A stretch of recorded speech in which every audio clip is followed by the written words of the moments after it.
Nah, akal yang dimaksud Ahlus Sunnah bukan akal yang dimaksud oleh Mu'tazilah. Akal mereka belum nyampe. Maka kelompok akliyun itu tidak masuk akal. Sudah nyambung? Ya, saya ulangin lagi. Sanggupkah Allah punya anak? Pertanyaan.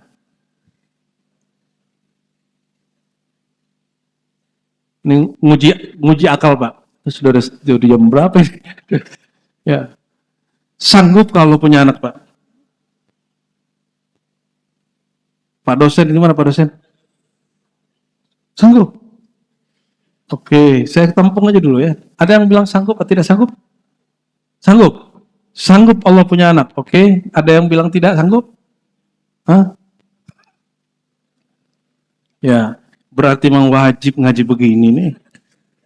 Ya, wajib. Bapak ini kan rajin sholat subuh jamaah.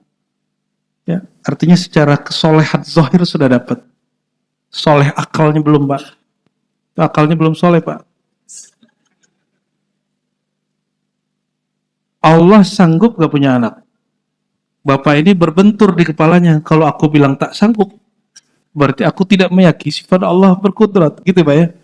Kalau aku bilang, oh kalau gitu sanggup aja lah. Ada satu pertanyaan mesti dijawab.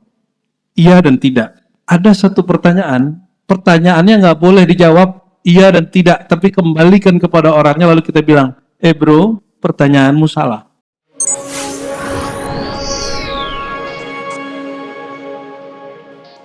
Sesungguhnya, awal agama itu adalah makrifatullah, mengenal Allah. Baik, jemaah subuh yang makan Allah. Seharusnya pagi ini saya minta izin, tapi karena permintaan dari Kiai Razi ini ada pertemuan masjid-masjid ya. Ya, karena temanya jamaah, maka agenda pribadi saya cancel dulu ya. Karena kata Rasulullah SAW, seluruh kelompok yang berpecah belah itu finnar, nanti disiksa. Illal jamaah, kecuali yang berjamaah. Jamaah itu bukan kita buat nama majelis jamaah, apa gitu, bukan. Al-jamaah itu orang yang membuang sisi eksklusif dalam dirinya. Jadi kelompoknya terbuka, tidak merasa paling benar. Makanya ada ungkapan hadis, yadullah alal jamaah. Tangan Allah di atas jamaah. Kalau Ahlus Sunnah, metodenya memang dua. Ada yang mentakwil, ada yang tidak mentakwil. Saya bukan mentakwil. Saya bukan aliran pentakwil, Pak. Karena kami selain mengikuti kajian-kajian Ahlus Sunnah versi akidahnya, kita juga ada kajian Ahlus Sunnah versi ilmu ma'rifatnya. Bahwa tidak perlu mentakwil sebenarnya. Ada yang disebut bab tajalli, ada bab disebut dengan bab zuhur. Allah itu maha suci, tidak dapat dibayangkan karena dia bukan benda. Dia sudah ada sebelum benda. Maka jika disebut kata tangan bersemayam, jangan dibayangkan itu tangannya makhluk, tangannya benda. Karena Allah bukan benda. Allah bukan jasad, bukan jisim. Makanya kita tidak perlu takut menyebut kata tangan Allah. Kita tidak perlu mentakwil kalimat Allah bersemayam. Kenapa? Semua orang yang berakidah Ahlus Sunnah sudah faham makna Allah turun itu bukan berarti Tuhan turun dari atas ke bawah. Karena yang turun dari atas ke bawah itu benda, benda hidup.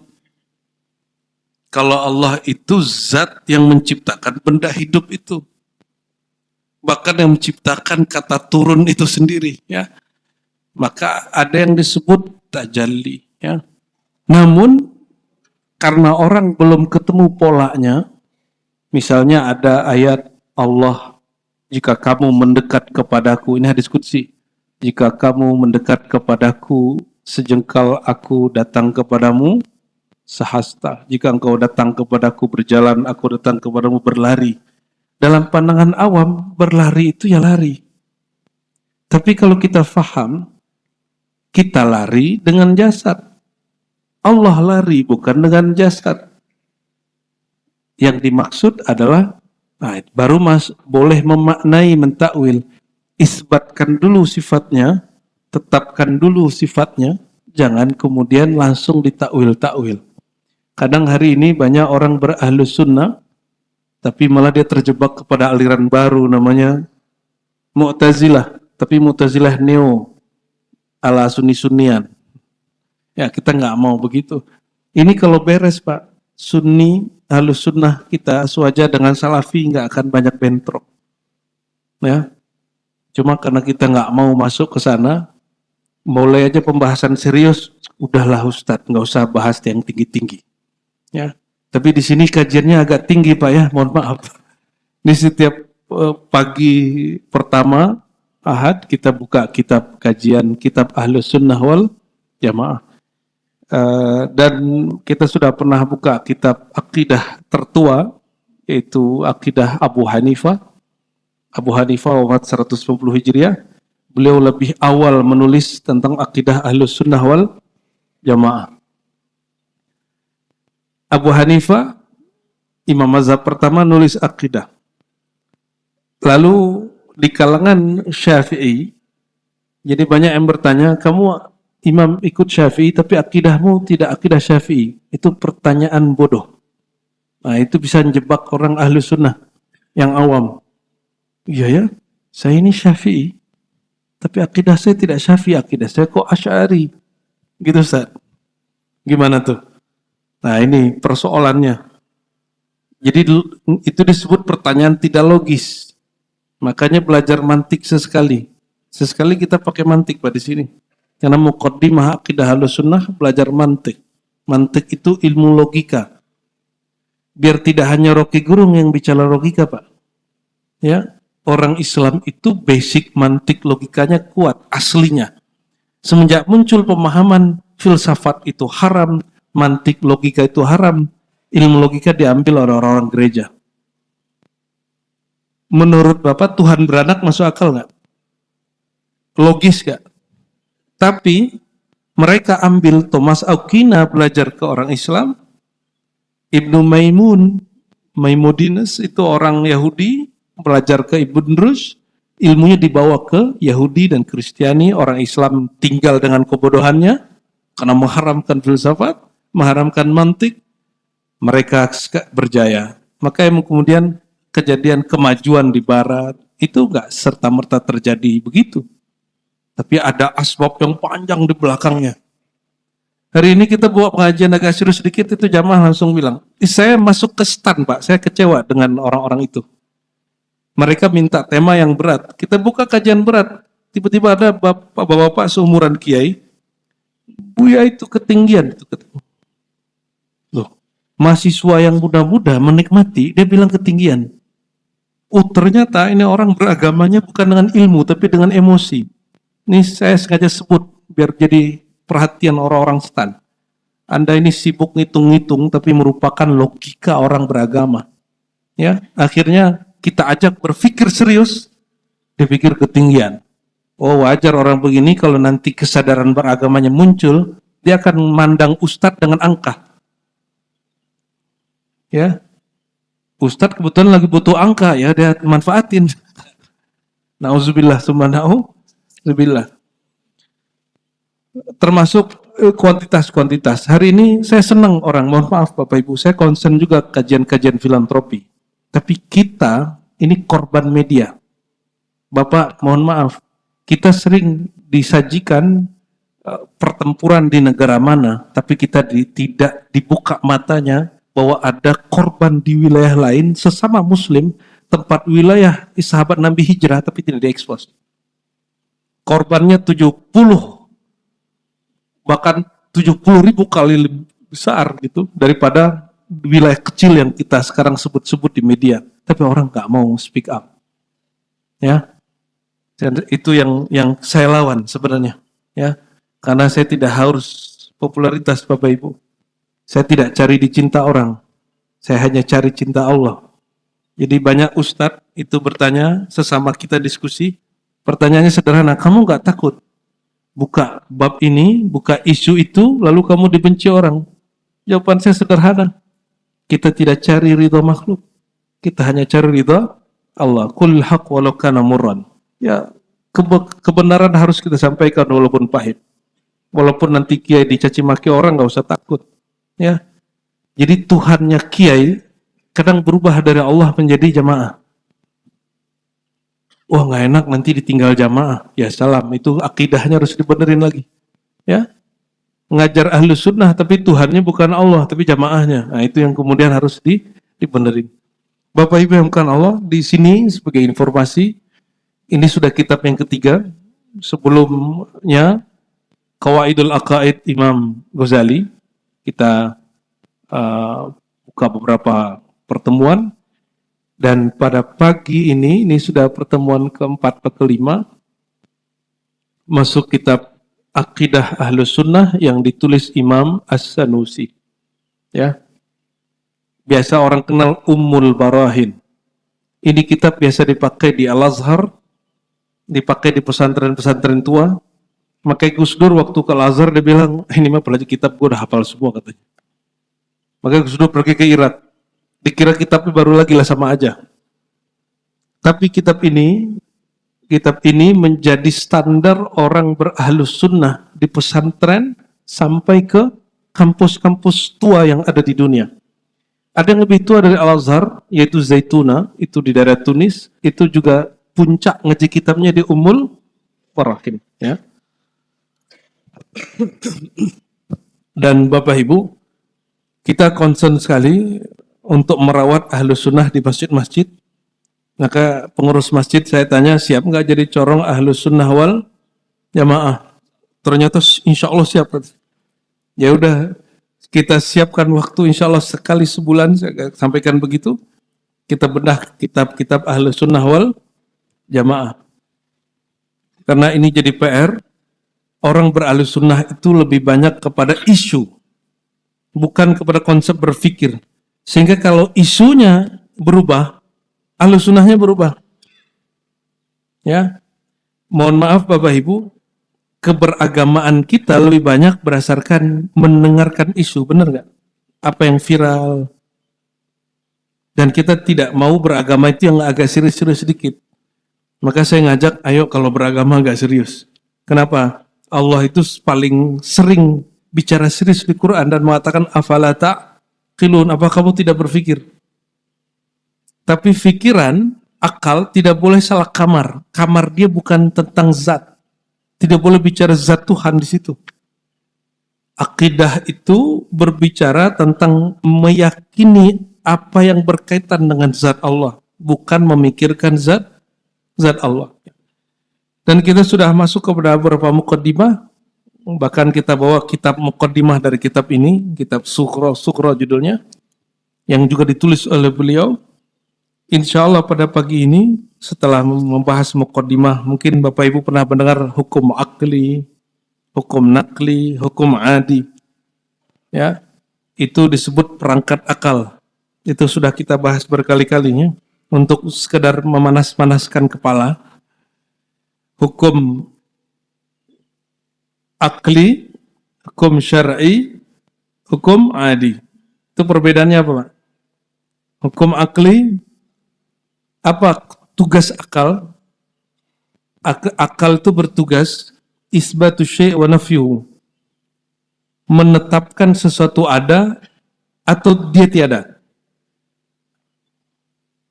Kita kalau kolbu mempercayai sesuatu ada atau tiada. Beda nggak? Beda? Maka akal itu bertugas mengumpulkan bukti dan alasan. Kalau hati sekedar menerima apa hasil dari olahan akal, hati bilang aku percaya. Oleh karenanya iman kita bangunannya sangat berkait dengan kecerdasan akal. Sehingga imam kita berijma mengatakan la dina liman la aqla lahu. Ini ijma. tidak sah beragama seseorang jika dia tidak berakal. Saya mau tanya, wajib sholat itu orang berakal atau tidak? Ya, wajib puasa berakal atau tidak? Jadi Bapak kalau belajar masih ingat waktu kecil syarat sholat apa aja? Muslim, baligh, berakal. Lalu baru bersuci, ya kan? Suci tempat, suci badan, suci baju, pakaian. Ternyata bersuci itu syarat orang sah sholat setelah dia berakal. Betul? Puasa, coba puasa.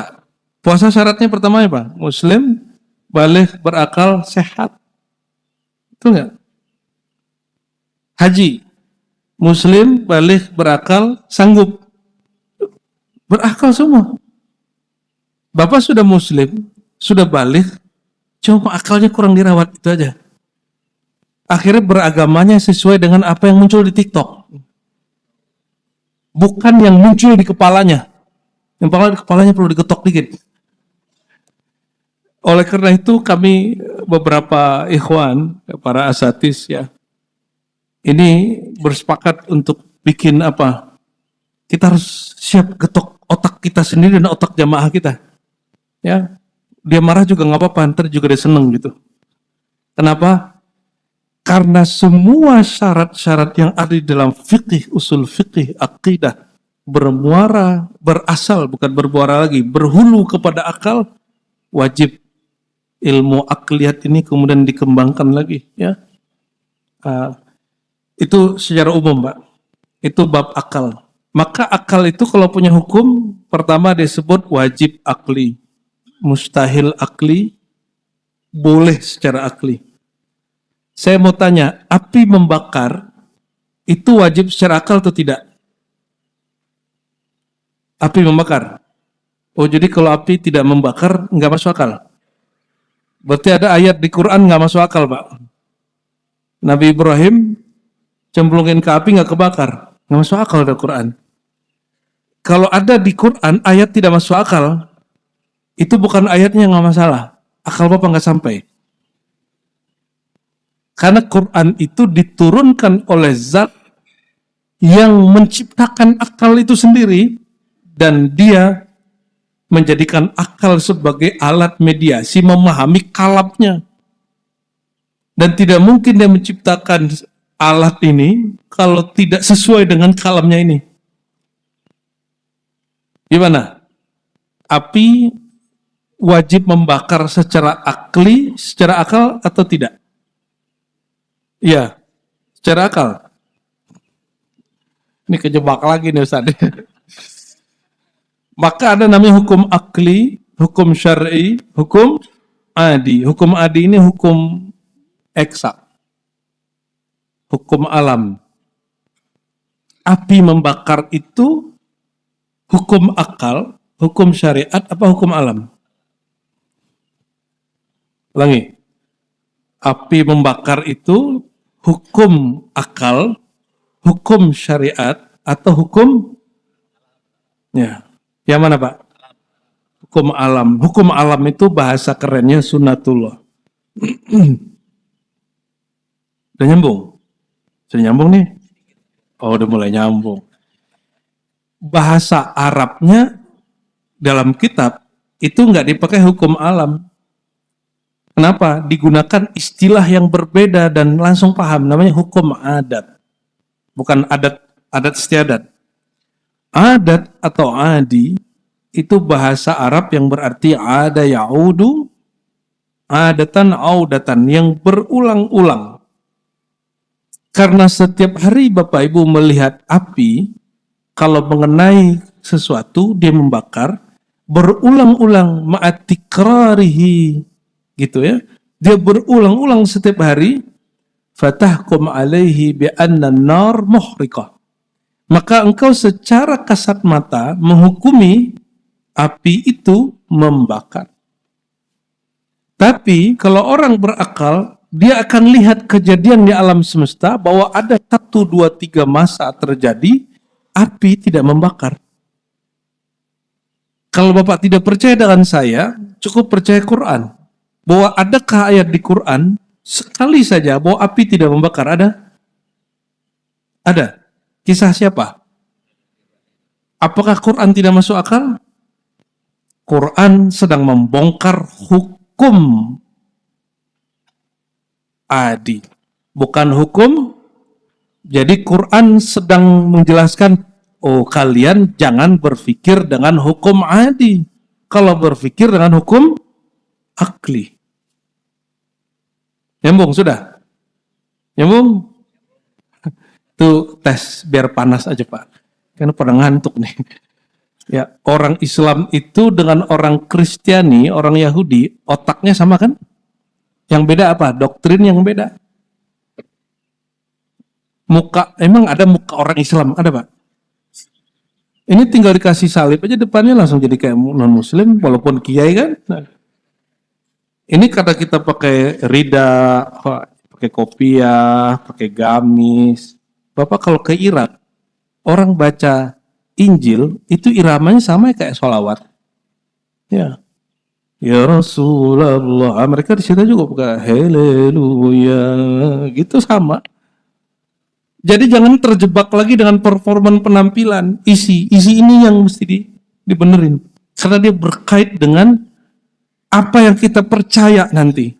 Kecuali Bapak ini wali atau nabi. Dia ilmunya langsung ngambil ke sumber ilmu. Kita ini kan umum. Makanya beliau menyebutkan nanti di sini, ya. Ini bab akal saya tinggalkan ya, Bapak nanti cek video-video sebelumnya ya. Ya, biar kita masuk sesuai dengan kurikulum yang saya tentukan di sini. Bahwa kita beragama untuk meyakini Allah itu pembuktiannya mesti pembuktian akal. Karena akal kalau udah masuk, itu kolbu kekunci sudah. Kolbu nggak bisa ngapa-ngapain. Tapi karena akal Bapak Ibu tertukar oleh hukum alam, kalau sekarang oleh hukum TikTok, oh di TikTok kan begitu, di YouTube kan begitu, di Facebook kan begitu, di Instagram kan begitu. Akal kita tersandra oleh itu. Akhirnya jadi beragamanya nggak waras. Agama itu hanya untuk orang waras. Ya, jadi kalimat yang tadi la dina liman la aqla lahu, tidak beragama orang nggak waras. Jadi yang waras itu cuma orang Jadi kalau ada Bapak ini ada orang belajar tasawuf terus gila, itu dia nggak belajar tasawuf, dia pasti belajar kebatinan. Karena tasawuf itu kesadaran tertinggi, akal tertinggi. Jadi kalau ada orang ikut wirid-wiridan, ikut ziarah-ziarah, tiba-tiba ngomong-ngomong sendiri, kayak orang ngomong bego gitu ya. Terus tiba-tiba halu ngeliatin, berarti dia nggak ikut tasawuf. Tasawuf itu kemurnian akal. Ini bisa kita uji Pak. Ada yang sudah belajar lebih dari 10 tarekat di sini? Satu aja belum. Kalau belajar tarekat tasawuf itu gila, saya orang paling gila sekarang. Kenapa? Karena saya belajar lebih dari 10 tarekat. Tapi justru akal kita tambah murni. Tapi biasanya orang paling murni itu disebut orang paling gila oleh orang gila. Orang bodoh akan menganggap orang pintar itu bego gitu. Ya, siap-siap aja Pak. Maka Imam Syafi'i mengatakan apa?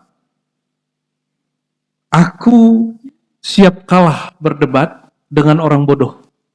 Tapi aku tak mau kalah debat dengan orang pintar. Kenapa? Kalau debat orang pintar, ilmunya keluar semua. Tapi kalau debat orang bodoh, pokoknya selesai Kiai langsung. Kiai Abdurrahman paling sabar kayak ngadepin orang-orang begitu tuh. Senyum aja. Kalau masih kita kan gregetan kita ya. Saya tinggal aja orang begitu. Udah cukup debatnya. Ya. Saya kalau ketemu orang begitu langsung saya cut Pak. Kalau lagi diskusi seminar saya tinggal seminarnya. Di kelas saya tinggal sekelasnya. Bahkan gak mau lagi ngajar di kelas itu. Oh, saya kayaknya salah kelas begitu. Kalian gak waras, udah tinggal aja. Dulu begitu Pak, waktu kita zaman-zaman masih ngeri. Di PT IKI, tempat beliau kuliah S3 nih, ada mahasiswa plagiat, saya lempar ke mukanya. Dulu. Kalau sekarang bukan ke mukanya dilempar, otaknya kita lempar, Pak. Salah saya dulu ya. Sekarang otaknya harus kita obok-obok dikit. Ya. Maka selamat datang di masjid yang waras. Insya, jadi kita nggak hanya ngomong pahala, mohon maaf Pak ya. Di sini nggak hanya ngomong pahala, nggak ngomong ngancem-ngancem sorga di sini. Kita lagi bab kemurnian akal. Akal yang sesuai akidah Ahlus Sunnah wal Jamaah. Karena orang tidak beragama kalau dia tidak waras.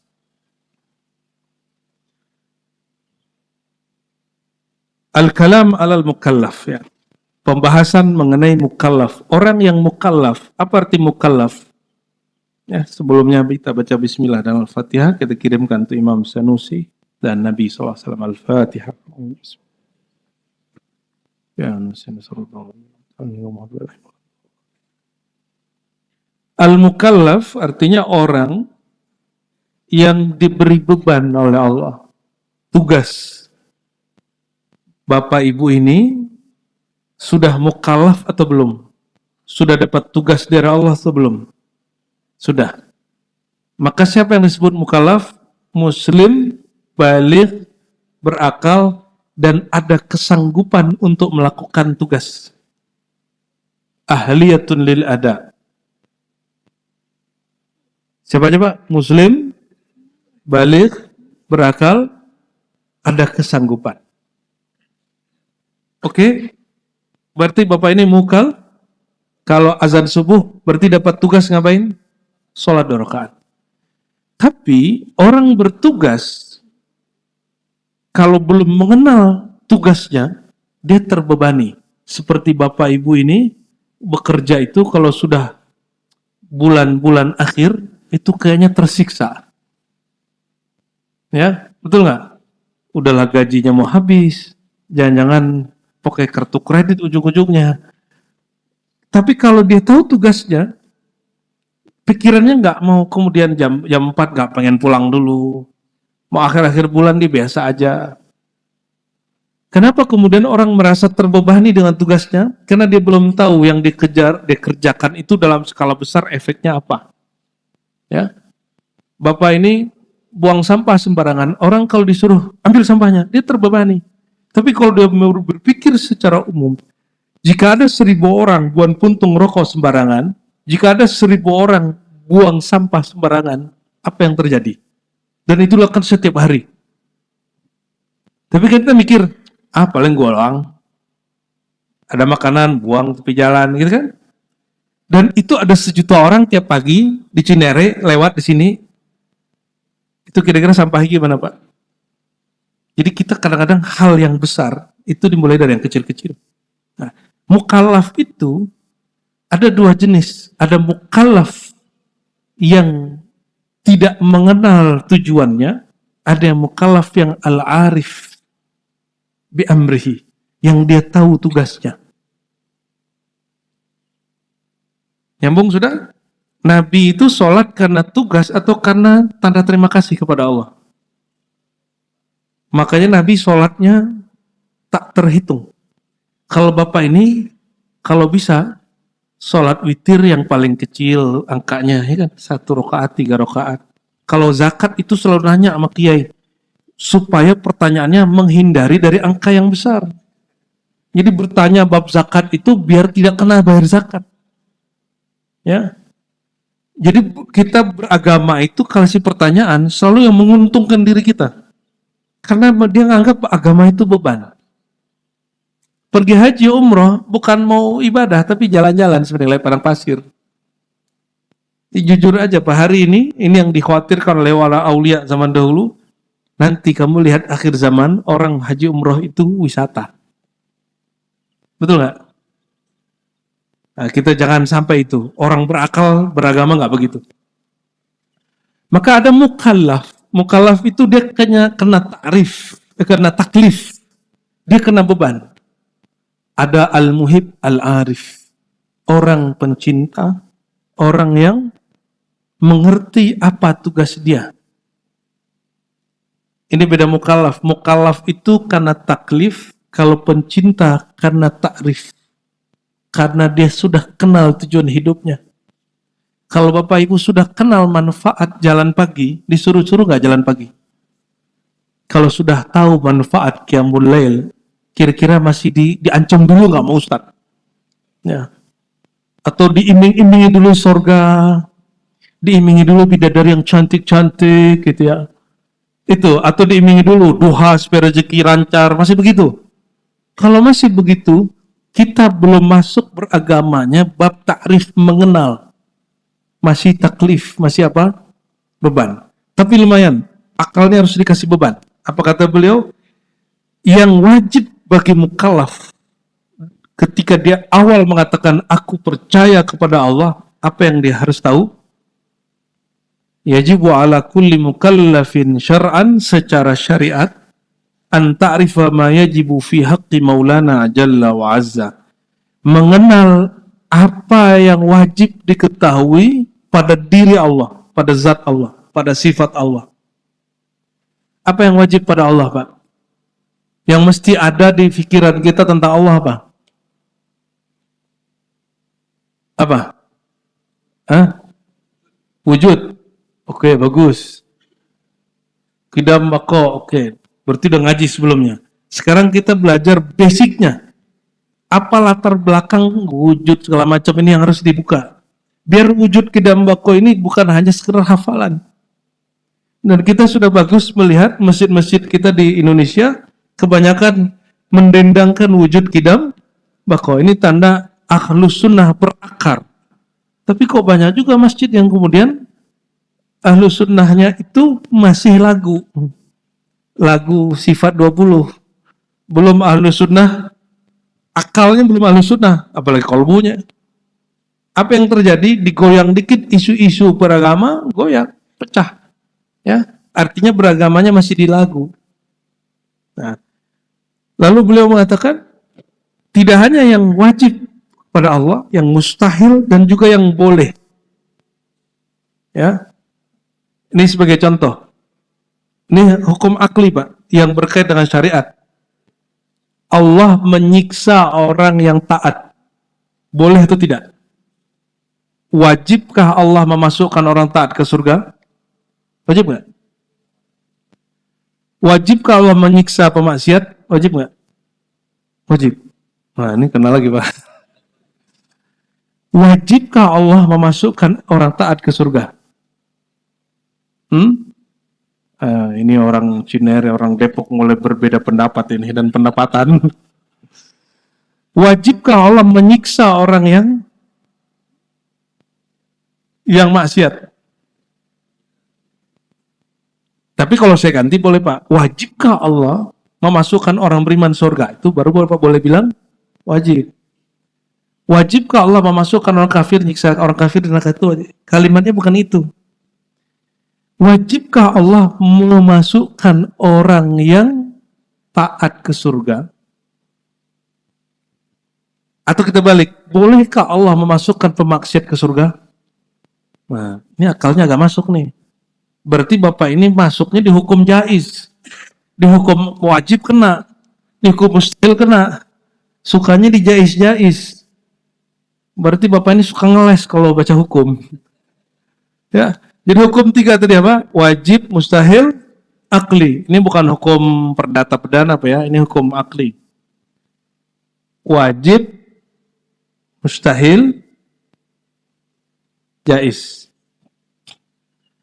Wajib secara akal, apa itu? Yang tidak mungkin tidak ada, itu wajib. Minus kali minus, jadi berapa? Minus kali minus. Plus, yang tidak mungkin tidak ada. Tidak mungkin minus, tidak ada minus, jadi plus dia.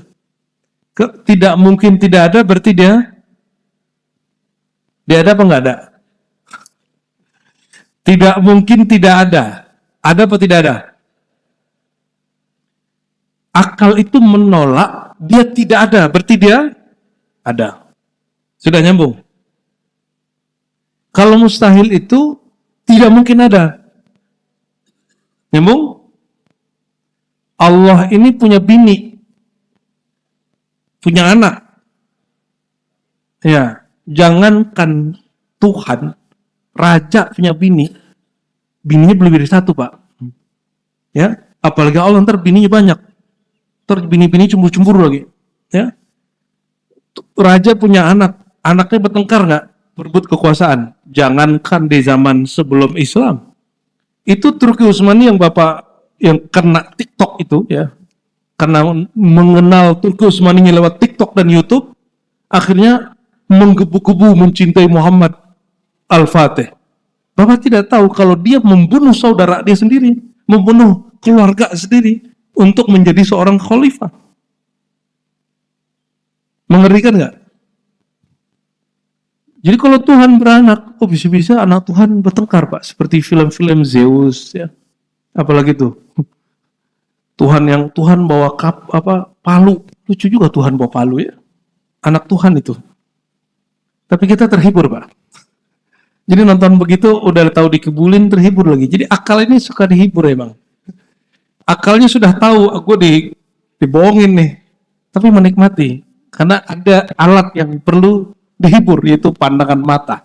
Nah, kembali ke sini. Kita kebanyakan kenanya dihukum akli dan mustahil, tapi paling banyak main dihukum jaiz. Jaiz ini boleh pada Allah. Jaiz ini bukan bab nanti hujan atau nggak hujan. Itu standar hukum alam itu. Hukum jaiz itu lebih strategis dari itu. Pemaksiat tapi masuk surga. Mungkin di sisi Allah? Mungkin. Kalau orang Mu'tazilah nggak mungkin, Pak. Ini beda Ahlus Sunnah sama Mu'tazilah. Padahal Mu'tazilah itu menjadikan akal sumber pertama hukum Islam. Kalau dalam Ahlus Sunnah, akal itu alat memahami hukum Islam, bukan sumber hukum. Apa bedanya? Jadi kalau kita kan Alkitab, Sunnah, Ijma, Qiyas. Kalau mereka nggak, pertamanya Al-Aqlu, akal, kitab, sunnah, ijma. Di kita, akal itu nggak boleh main sendiri. Dia harus diuji dulu, namanya qiyas. Jadi, Alkitab, ijma, sunnah, ijma, qiyas. Jadi dia mesti diuji dulu. Sudah punya kaidah-kaidah, baru dia boleh dijadikan sumber. Jadi yang sumbernya bukan akalnya, tapi sistem yang ada pada akal disebut qiyas. Bapak bersedekah, berzakat fitrah di sini pakai apa? Beras. Adakah Nabi pernah berzakat fitrah pakai beras? Oh enggak. Bapak Ibu nih kalau zakat fitrah pakai duit toh? Pakai duit kertas. Adakah Nabi berzakat fitrah pakai duit kertas? Enggak ada, apalagi sekarang duit digital. Kalau pakai Alkitab nggak ketemu, pakai Sunnah nggak ketemu, pakai ijma apalagi ketemunya di Al-Qiyas, bukan di akal. Nah, akal yang dimaksud Ahlus Sunnah bukan akal yang dimaksud oleh Mu'tazilah. Akal mereka belum nyampe. Maka kelompok akliun itu tidak masuk akal. Sudah nyambung? Ya, saya ulangin lagi. Sanggupkah Allah punya anak? Pertanyaan. Ini nguji akal, Pak. Sudah jam berapa ini? Ya. Sanggup kalau punya anak, Pak? Pak dosen, ini mana Pak dosen? Sanggup? Oke, saya tampung aja dulu ya. Ada yang bilang sanggup atau tidak sanggup? Sanggup? Sanggup Allah punya anak, oke. Ada yang bilang tidak sanggup? Hah? Ya, berarti memang wajib ngaji begini nih. Ya, wajib. Bapak ini kan rajin sholat subuh jamaah. Ya, artinya secara kesolehan zahir sudah dapat. Soleh akalnya belum, Pak. Akalnya belum soleh, Pak. Allah sanggup gak punya anak. Bapak ini berbentur di kepalanya. Kalau aku bilang tak sanggup, berarti aku tidak meyakini sifat Allah berkudrat. Gitu, Pak ya. Kalau aku bilang, oh kalau gitu sanggup aja lah. Ada satu pertanyaan mesti dijawab. Iya dan tidak. Ada satu pertanyaan, pertanyaannya nggak boleh dijawab iya dan tidak, tapi kembalikan kepada orangnya lalu kita bilang, bro, pertanyaanmu salah. Logika pertanyaanmu salah. Jangan keliru, logika dengan akal beda. Logika itu struktur berpikir. Kalau akal, alat maka logika akal itu beda dengan logika empirik. Empirik itu hasil pandangan, hasil melihat. Logika rohani para sufi beda dengan logika akal. Logika para peneliti apa? Kebenaran itu relatif. Sekarang saya mengatakan ini benar, besok bisa jadi ditemukan salah. Tapi kebenaran akal dia hampir permanen, Pak. Boleh saya sebut qat'i, dia permanen. Yang tidak permanen, hukum empirik dan hukum tajribah, percobaan. Tapi hukum akal dan hukum rohani dia permanen, ya. Jadi kalau ditanya orang, sanggupkah Allah punya anak? Jawabannya apa? Pertanyaan Anda salah. Yang benar gimana? Pertanyaannya bukan sanggup tidak sanggup. Kembali ke hukum akal. Wajib, mustahil, akli. Dari wajib, mustahil, jaiz ya. Mana yang pas pertanyaannya? Apakah Allah sanggup? Atau apakah wajib bagi Allah? Apakah mustahil bagi Allah? Apakah jaiz bagi Allah? Yang mana yang pas?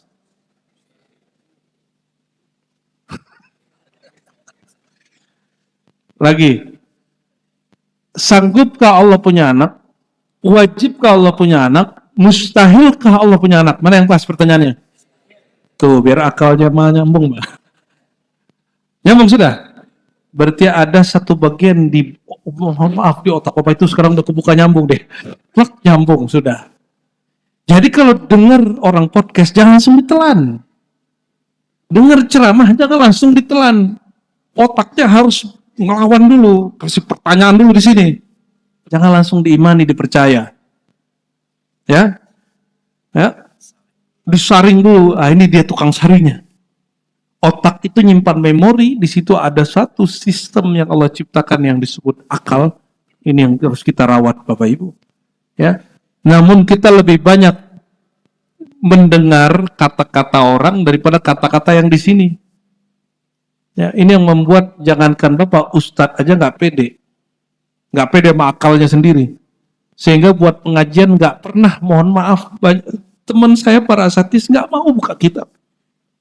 Akhirnya di masjid-masjid di Bintaro kita dulu bilang ke tim dakwahnya, kamu buka kajian kitab. Ya, dulu nggak ada orang mau pakai YouTube, Pak. 2013 kita di Bintaro kita sudah bikin di Bidobe Doafa kita bikin pakai masuk YouTube. Ya, masuk tawarin ke TV segala macam teman-teman itu. Sampai akhir kemudian orang ahli sunnah ini kan kismin, bukan pelit. Orang sebelah udah punya TV, kita nggak punya TV. Orang sebelah punya radio, kita nggak punya radio. Udah di YouTube yang gratisan. Ya, maka kita sangat menganjurkan kalau ini corong Ahlus Sunnah, kajian Ahlus Sunnahnya difasilitasi dengan media. Karena dia live, Bapak hati-hati. Materinya betul-betul orang-orang yang juga berhati-hati. Ya. Ini zaman sudah berubah ya. Pertanyaannya kayak tadi, padahal Bapak ini sudah soleh bertahun-tahun.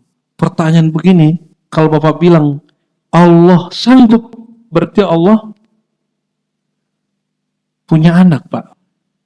Berarti Bapak musyrik dong. Nanti Bapak sebelum selesai ulang syahadat ya. Bapak bilang tidak sanggup, Bapak kafir. Kenapa? Karena menafikan sifat kudrat, bukan kun fayakun, Pak. Kun fayakun itu ujung dari kudrat. Kemampuan Allah melakukan sesuatu itu dalam password kalam kun fa, tapi nama sifatnya kudrat. Oke, kita balik pertanyaannya ya. Wajibkah bagi Allah memasukkan pemaksiat ke dalam neraka, memasukkan orang taat ke surga? Nah, gagal lagi nih. Wajib gak? Yang wajib bagi Allah itu apa? Wujud kidam kubur. Itu yang wajib, Pak. Kudrat, iradat, ilmun, hayat. Maka kalau diturunkan orang yang bermaksiat, saya nggak bilang orang kafir.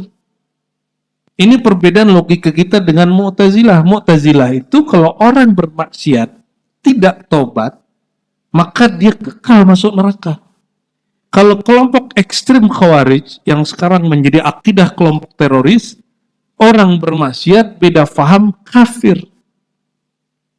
Kekal masuk neraka. Maka Mu'tazilah yang disebut kelompok rasional yang tidak rasional itu sama ekstrimnya dengan kelompok teroris hari ini yang mengatakan bahwa orang maksiat dengan orang kafir sama-sama kekal masuk neraka. Ini perhatiin Pak, pertanyaan saya lagi. Ini biar Bapak hati-hati beribadah, jangan biar sombong. Sanggupkah Allah masukin orang taat ke neraka? Sanggup gak? Ya. Wajibkah Allah memasukkan orang taat ke surga? Tidak. Ya. Karena ada satu sifat yang ketiga, satu hukum ketiga namanya hukum jaiz. Apa yang jaiz bagi Allah? Semua yang jaiz secara akli, maka jaiz dalam hukum jaiz itu boleh masuk. Ya. Bahwa Allah tidak boleh dituntut atas apa yang dia buat. Dan tidak ada yang wajib bagi dia kecuali yang diwajibkan atas dirinya. Ya, apa yang diwajibkan pada dirinya? Kataba ala nafsihi rahmah. Allah mewajibkan atas dirinya kasih sayang. Maka pertanyaan tadi, Allah mungkinkah memasukkan pemaksiat ke surga? Memasukkan orang taat seperti bapak-bapak ini ke neraka? Kok bisa terjadi? Baru kita tinggalkan kitabnya, kita masuk ke hadis sebagai penutup. Ada satu hadis. Fawalladhi la ilaha ghairuh. Hadis Imam Muslim. Inna ahadakum la ya'malu bi'amali ahli al-jannah hatta ma yakun bainahu wa bainaha illa dhira. Fayasbiku alil kitab faya'mal bi'amali ahli an-nar fayadkhulaha. Ya, kita baca potongan depannya aja. Demi zat yang maha pencemburu. Fawalladhi la ilaha ghairuh. Allah maha pencemburu. Ini terjemahan bebasnya. Kalau terjemahan biasanya, demi zat yang tiada Tuhan selain dia. Kalau terjemahan rohaninya, demi zat yang maha pencemburu. Cemburu itu yang dipandang isi kolbu atau praktek zahir. Isi kolbu. Allah maha pencemburu melihat isi kolbu kita. Apa kata Nabi? Ada orang beramal dengan amal ahli surga. Sehingga jarak dia dan surga hanya segini, sejengkal. Fayasbiku alal kitab. Tapi Alkitab telah menetapkan. Apa yang ditetapkan Alkitab? Kalau orang beramal tidak dengan kesadaran hati, satu saat di akhir hayatnya, innamal a'mal bil khawatim, hadis Bukhari. Amal itu ditutup dengan khatam. Khatamallahu ala qulubihim. Allah mengkhatam kalbu. Maka sang khatam ini yang dari kolbu itu nanti dibuka, dikeluarin sebelum meninggal. Maka Bapak wajib belajar ilmu kolbu supaya kolbunya dapat dipastikan kolbunya apakah ikut taat atau tidak. Taatnya baru emosional atau sudah masuk taat rohani kolbu. Ya, nanti cek aja. Beda pandangan dikit, marah nggak? Beda sedikit sama Salafi Wahabi, ngamuk nggak? Ya, saya untuk ngedemin aswaja biar gak tengkar sama Wahabi ini susah juga Pak. Ya, sampai ada satu jamaah ngomong ke kita gini, kita nggak ikut Buya yang sekarang, kita ikut Buya 2019. Loh, maksudnya apa? Aneh yang suka tengkar-tengkar sama Wahabi itu, kata dia. Ya kita jawab, dua jawaban saya. Berarti kamu bukan muridku. Kamu murid hawa nafsumu karena kamu ikut aku yang cocok dengan nafsumu. Yang nggak cocok, nggak usah. Dan betapa banyak Bapak ini berguru mencari ustadz yang memenuhi nafsu syahwat rohaninya, syahwat pemikirannya. Oh, karena ustadz ini cocok kajarnya sama kiai aneh ikutin deh. Kalau nggak cocok kan ditinggal. Karena dia cocok sama pergerakan aneh ikut nih. Kalau nggak. Karena cocok sama partai aneh kan ikut. Itu beragamanya emosional, bukan akal. Kalau orang berakal walaupun beda background itu kira nggak masalah. Kita kasih tahu satu lagi. Jadi ada sekelompok, mungkin Bapak ini punya kesadaran begini, karena khawatir masjid-masjid sekitar Depok kena virus Wahabi, betul? Betul Kiai? Betul Kiai Asir ya? Sohe ya? Oke. Namun orang cara menanggapi Wahabinya tidak pakai akal, tidak pakai kolbu, pakai emosi. Akhirnya beragamanya sukanya emosi-emosi. Gitu juga dengan mu'alaf. Mu'alaf masuk Islam, akhirnya dia pantik emosi orang Islam supaya benci dengan agama sebelumnya. Dia pantik emosi orang beragama sebelumnya supaya kemudian mengikuti jalur dia. Agama ini bukan agama emosi, ini agama akli. Ya. Nah, ini yang saya PR kita Bapak Ibu yang saya ingatkan. Jadi kalau begitu gimana? Kita kasih pertanyaan jamaah ini. Seandainya kamu tidak ketemu kelompok yang barusan, tidak Allah pertemukan dengan mereka, adakah kesolehanmu ini? Muncul nggak kesadaran kita? Jadi kadang-kadang Bapak Ibu kita buat program keagamaan itu karena ada triggernya. Triggernya bisa jadi kelompok salafi, bisa jadi karena ada kenakalan remaja, bisa jadi karena A, B, C, D. Tapi yang paling kenceng, bikin Bapak Ibu ini ngumpul, tinggal kita up peristiwa Wahabi, Bapak itu ngamuk semua ini. Ya, betul nggak? Tapi ingat, itu cukup di awal. Kita berterima kasih kepada Allah yang telah menciptakan Wahabi. Kenapa? Asbab mereka, kitab-kitab Ahlus Sunnah tidak lagi hanya diajarkan di pesantren-pesantren, tapi sudah masuk ke masjid-masjid. Terus salah satunya masjid ini. Ini Bapak ke Al-Azhar bacanya ini, Pak. Bapak ke Zaitun, Tunis bacanya ini. Bapak ke Maroko bacanya ini. Ke pesantren di Jawa baca ini. Beda bahasa aja. Orang Jawa pakai bahasa Jawa. Orang Sunda pakai bahasa Sunda. Orang Melayu pakai bahasa Melayu. Tapi kitabnya sama. Ya, kitabnya sama. Dulu hanya di masjid-masjid yang ada di pesantren, sekarang sudah di masjid-masjid yang ada di komplek-komplek. Ini hikmahnya. Ya.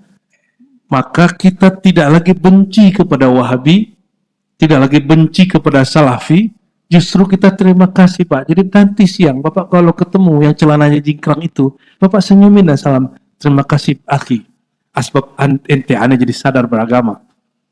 Dia udah senang tuh, kayaknya ada teman baru nih ya. Padahal asbab dia, kita kemudian jadi senang mengkaji kembali.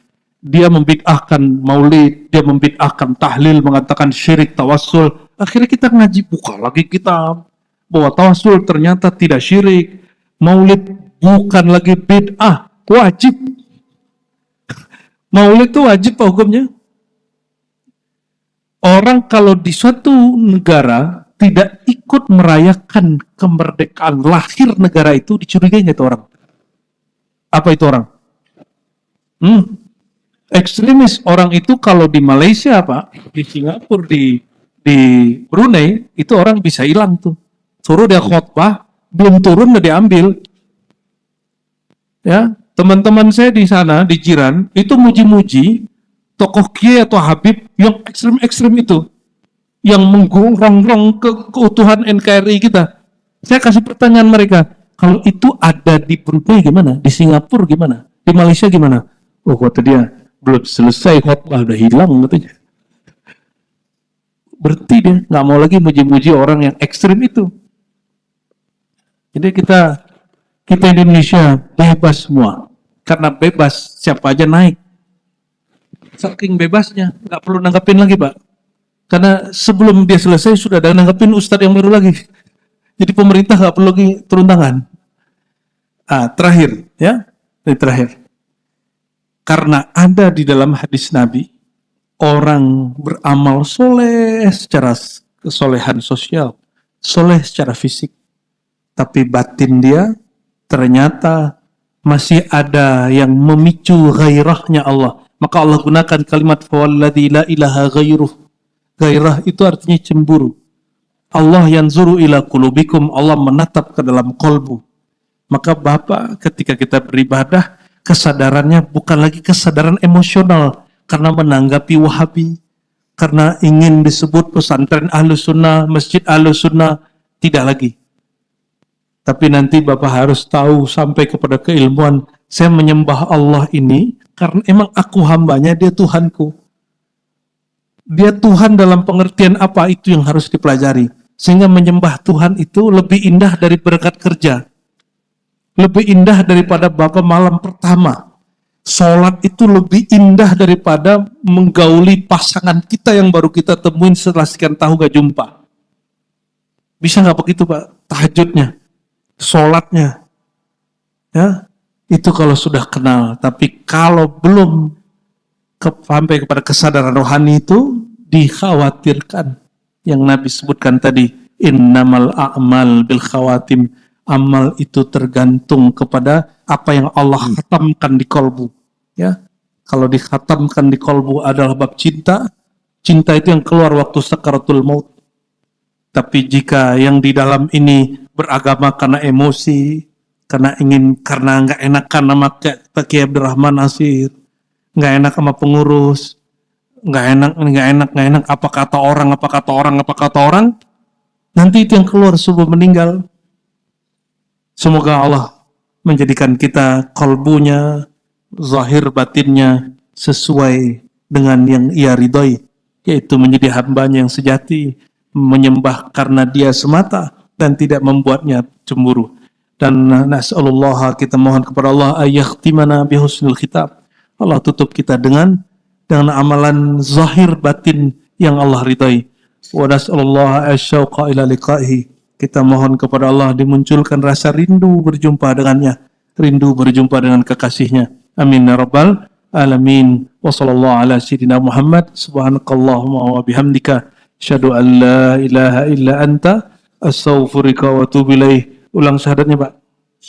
La ilaha illallah asyhadu Muhammad Rasulullah.